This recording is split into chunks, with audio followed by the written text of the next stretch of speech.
Thanks so much, Vinay, for that nice introduction, and thank you all for your attention. It's really a pleasure to be speaking to you today.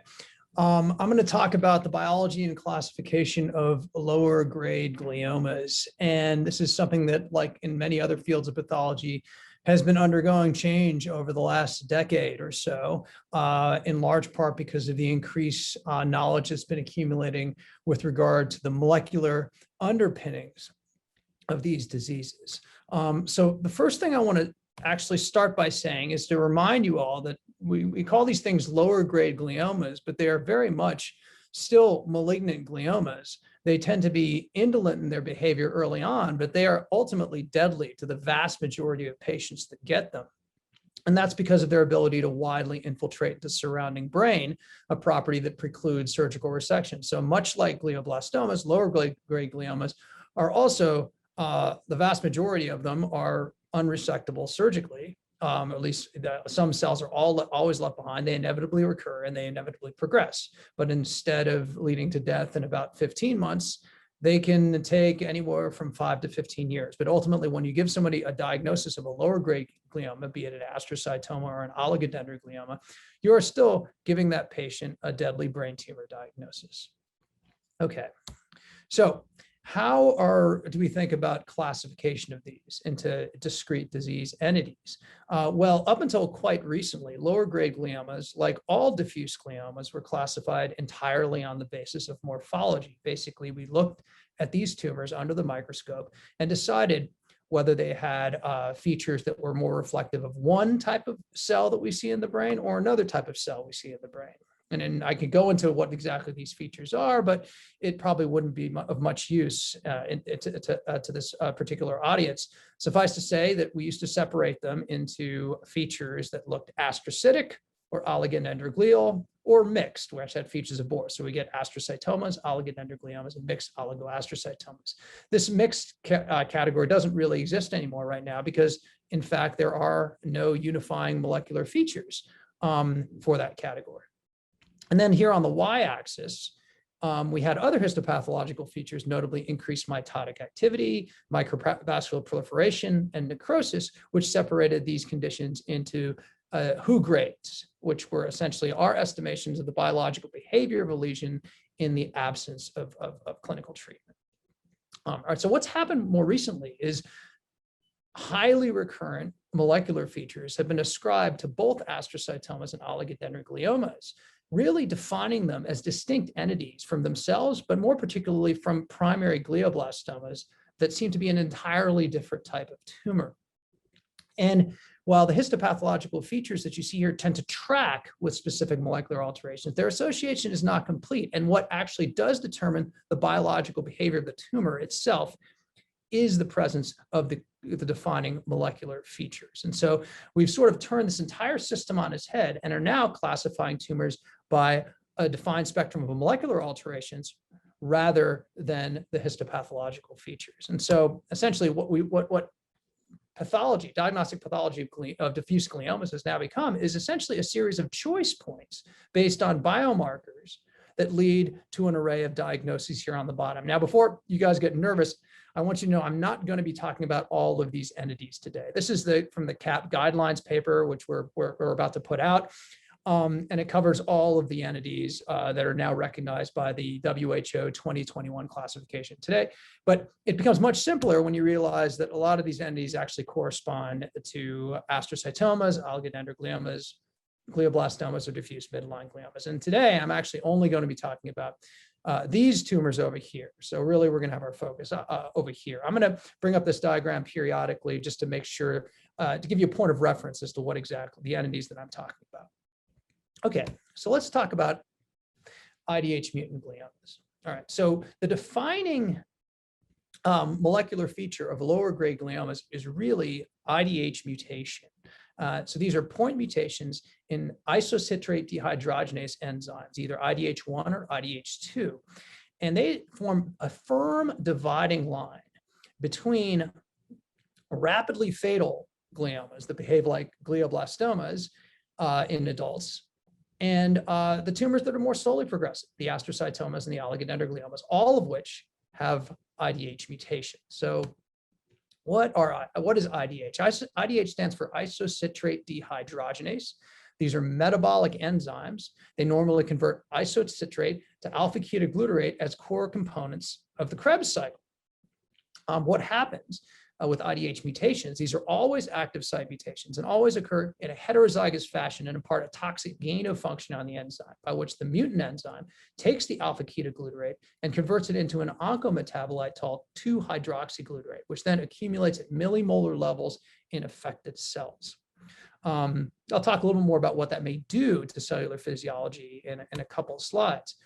But first, it's important to realize that IDH mutations, because they always occur in active site arginine residues, are actually pretty easy to detect. You can design a sequencing assay that focuses completely on the active site arginine residues and get complete coverage of these mutations. But actually, what's even easier is using immunohistochemistry. And this is actually, we stumbled into this basically by accident, because it turns out that the vast majority of glioma-associated IDH mutations are actually a single mutation in IDH1 called IDH1 R132H. And there's an antibody that can be used to detect that. So screening for IDH mutations, in most cases, can be accomplished with a simple immunostain on fixed tissue. Okay. So what does IDH mutation do? A lot of things, as it turns out. It looked, and the ramifications of IDH mutation seem to dwell almost entirely on the increased production of 2-hydroxyglutarate, that metabolite I told you about earlier. That has a lot of physiological consequences, but among the most apparent is the impact that 2-hydroxyglutarate has on cellular methylases and demethylases. In other words, it disturbs the ability of the cell to appropriately methylate, put methyl groups on its DNA and histones. And so you end up with what is called the hypermethylator phenotype. So lots of genes become hypermethylated. And as a result, they are silenced. And a lot of these genes are actually involved in normal differentiation processes of the cell. So the idea is that IDH mutation locks the cell in a state where it's more stem-like, less differentiated, and more amenable to transformation. But you might argue that this isn't exactly an aggressive transformation, and it isn't. That may be part of the reason why IDH mutant gliomas take so long to progress, even though they ultimately do. It also suggests that there are complementary molecular alterations that need to take place in any IDH mutant glioma, and that turns out to be the case. So one of these complementary alterations we've known about for quite some time. It's called 1p19q codeletion, and essentially this is the product of an unbalanced translocation involving chromosomes 1 and chromosomes 19. And what this results in is a whole arm, and it's crucial that I say it's a whole arm loss of chromosome 1p and chromosome 19q. So this is to distinguish it from random genomic instability that could create focal losses of regions of 1p and 19q. That is very much not the same thing and does not carry the same biological signature. And that biological signature is actually reasonably indolent behavior. Full 1p19q deletion always occurs in association with IDH mutation. And from the mid-90s, it has been associated with the relatively indolent prognosis of oligodendrogliomas and their tendency to respond more avidly to chemotherapy. But it's important to know that random genomic instability can cause the same sort of molecular phenotype if you're not careful with your assays. So most people use FISH to detect 1p19q codeletion. FISH can be prone to false positives. So you always want to look for the association with IDH mutation when you do this. And if you're unsure, use additional technologies that I'll talk about. Okay, so why does 1p19q codeletion occur in oligos? It's not entirely clear, but the idea is that 1p19q codeletion may actually eliminate crucial tumor suppressors. And these have been, a couple of these have been identified in recent sequencing studies, CIC and FEBP1 on chromosomes 19q and 1p respectively. It may not be everything that's going on, but it seems to be part of the story. Okay, so what about the tumors that are IDH mutant that are not 1p19q codelated? So we're not now talking about these. So not the oligodendrogliomas, but the tumors that have more astrocytic differentiation. Well, so several studies have shown that these tumors are highly enriched in mutations in p53 and mutations in another protein called ATRX. So ATRX mutations were very crucial for brain tumor for glioma diagnosis. in part because ATRX is very easy to assess immunohistochemically. So even before you know anything about what ATRX does, we know that these tumors with mutations have loss of function mutations in ATRX. And so using a simple immunostain, you can actually ascertain where the protein, shown here in brown, is lost in the tumor cell nuclei, which are shown here in blue. And importantly, you have retained expression of ATRX in normal cells, like endovascular cells, microglia, what have you in the background. Here's an ATRX wild type tumor for comparison, where every single cell is positive for the stain. So this is a very easy mutation to assess because you can simply assess it immunohistochemically. So what does ATRX actually do? It's very complicated, but it's a chromatin binding protein that's involved in all sorts of gene regulatory pathways. And interestingly enough, it's been found to be mutated in a fairly wide variety of cancers at high levels, although it was initially implicated in this unusual congenital syndrome associated with intellectual disability called ATRX syndrome. All right, so it has a wide variety of consequences to the cell when you lose ATRX. However, perhaps the most interesting involves telomeres. And so telomeres, as you all know, are repeat sequences at the ends of the chromosomes, and they get progressively shorter as cells divide, up until they reach a point when they're too short and the cell can no longer divide. And so cells that want to keep dividing, like germ cells and cancer cells, for instance, they're incentivized, obviously, to keep their telomeres a certain length. And most of them do this by activating an activity called telomerase, which adds repeats to telomere ends. Something about ATRX deficient tumors is different, though. They disable the primary mechanism of telomere maintenance and instead enable a haphazard mechanism, which uses the homologous recombination machinery of the cell. And so you get these bizarrely long telomeres. And this process is called alternative lengthening of telomeres. And you see it actually by telomere fish here as these ultra bright clumps. So essentially, this is a vehicle to cellular immortalization. A cell that has extended telomeres can essentially continue to divide. And we know this is important for gliomas because the gliomas that actually don't have ATRX deficiency, and in other words, are able to do alternative lengthening of telomeres, actually have mutations that activate the telomerase activity I was telling you about earlier. So these mutations were actually initially discovered in melanoma, but it turns out these are point mutations in the promoter regions of the TERT gene. And the TERT gene essentially encodes the catalytic core of telomerase. And what the promoter mutations do is they basically just allow the gene to be expressed at a higher level. So you get higher than level telomerase activity. And in these landmark studies that were done a few years ago right now, it was demonstrated that TERT mutations here in red and ATRX mutations here in blue are completely mutually exclusive, and that together they essentially represent virtually every single IDH mutant glioma. So every IDH mutant glioma is either ATRX mutated, an astrocytoma, or TERT mutant, an oligodendroglioma. So this gives you another way to identify oligodendroglioma, not necessarily 1p19q codeletion, but it can also simply be identified by the presence of IDH mutation and TERT mutation. And like IDH mutations, these are actually fairly easy to diagnose because they're always in two residues in the promoter region and amenable to the design of sequencing assays.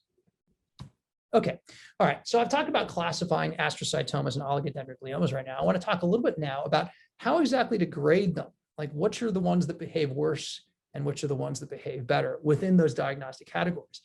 And it turned out earlier literature primarily was founded on the notion of proliferative activity being predicted. That's really the primary criteria, the presence of the absence of mitotic activity in the tumor by microscopic examination that conferred Hube grade 3 status or anaplastic status instead of Hube grade 2 status. Well, it turns out a lot of that literature probably reflected contamination of those studies with more aggressive IDH wild type tumors that were essentially glioblastomas and had very high proliferative rates. And so once you actually took those tumors out and looked only at IDH mutant gliomas, and multiple studies have shown this right now, the prognostic significance of Hube grading or increased mitotic activity really goes away. And so the fact of the matter is we don't really know what to do with mitotic activity anymore. These are retrospective analyses, and obviously Hube grade 3 patients were treated differently from Hube grade 2 patients. So that's always a caveat. So until we get prospective information, we won't really know what to do. But in the meantime, the WHO has decided that we are going to keep mitotic activity as a criteria to upstage from Hube grade 2 to Hube grade 3. But that mitotic activity should really be substantial. So I really like to see 5 or 6 mitotic figures per 10 high-power fields to make that call. Similarly to before, microvascular proliferation on necrosis for an oligodendroglioma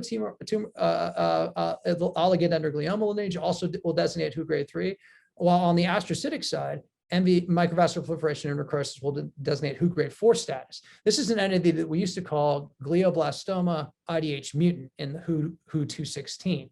Actually, now in the Hube 221, or 2021, to essentially emphasize the distinction between Idh mutant and Idh wild type gliomas, these are simply now going to be called astrocytoma Hube grade 4.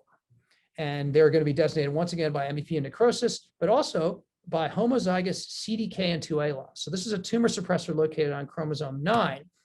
And multiple studies have now shown that homozygous, now it has to be homozygous, deletion of CDKN2A is associated with uniformly poor prognosis in these tumors, regardless of histopathology. So whether or not this tumor has microvascular proliferation or necrosis, it will do poorly when it has homozygous loss of CDKN2A. This is also usually assessed by FISH, and it's actually a fairly easy marker to include in your workups. Okay, so before I finish, I want to talk just a little bit about infra-tentorial Idh mutant gliomas. So Idh mutant gliomas, for the most part, are supratentorial, and for the most part occur in the frontal lobe distribution. For a while, it was thought that infra-tentorial Idh mutant gliomas didn't actually even exist, but it turns out they do in small numbers. They're unusual, but they do arise, and they are somewhat distinct molecularly from supratentorial counterparts. And they're astrocytomas, so you'd expect Idh mutations and ATRX mutations and P53 mutations, and you do see that. However, unlike supratentorial Idh mutant astrocytomas, which, as I indicated earlier, have very high rates of mutations in IDH1 R132H specifically, infratentorial tumors have a much more even spread of mutations, different Idh mutations. Similarly, supratentorial Idh mutant astrocytomas are almost entirely deficient in ATRX and can be assessed immunohistochemically. That is not necessarily the case in infratentorial Idh mutant gliomas. And importantly, infratentorial Idh mutant gliomas seen here do worse clinically than supratentorial Idh mutant astrocytomas. So this is a clinical distinction. And also, it's important to remember the primary mechanism we would have to distinguish an Idh mutant astrocytoma immunohistochemically, for the reasons I described earlier, may not actually apply. So we have to be more careful with these tumors, and our threshold to use molecular diagnostics to be sure that this isn't what we're dealing with is actually lowered for these tumors. Okay, so just to summarize, modern glioma classification has become dependent on the presence or absence of highly recurrent biomarkers, and lower grade gliomas are identified by Idh mutations, 1p19q codeletion, ATRX deficiency, and TERT mutations. Biomarkers relevant to lower grade glioma classification can be easily assessed either immunohistochemically or by focused molecular assays. And molecular factors like CDKN2A deletion determine Hube grade, as well as lineage for Idh mutant astrocytoma. And finally, infratentorial Idh mutant astrocytoma is molecularly and clinically distinct from its supratentorial counterpart. Okay, so I'll stop there and I'll be happy to take any questions.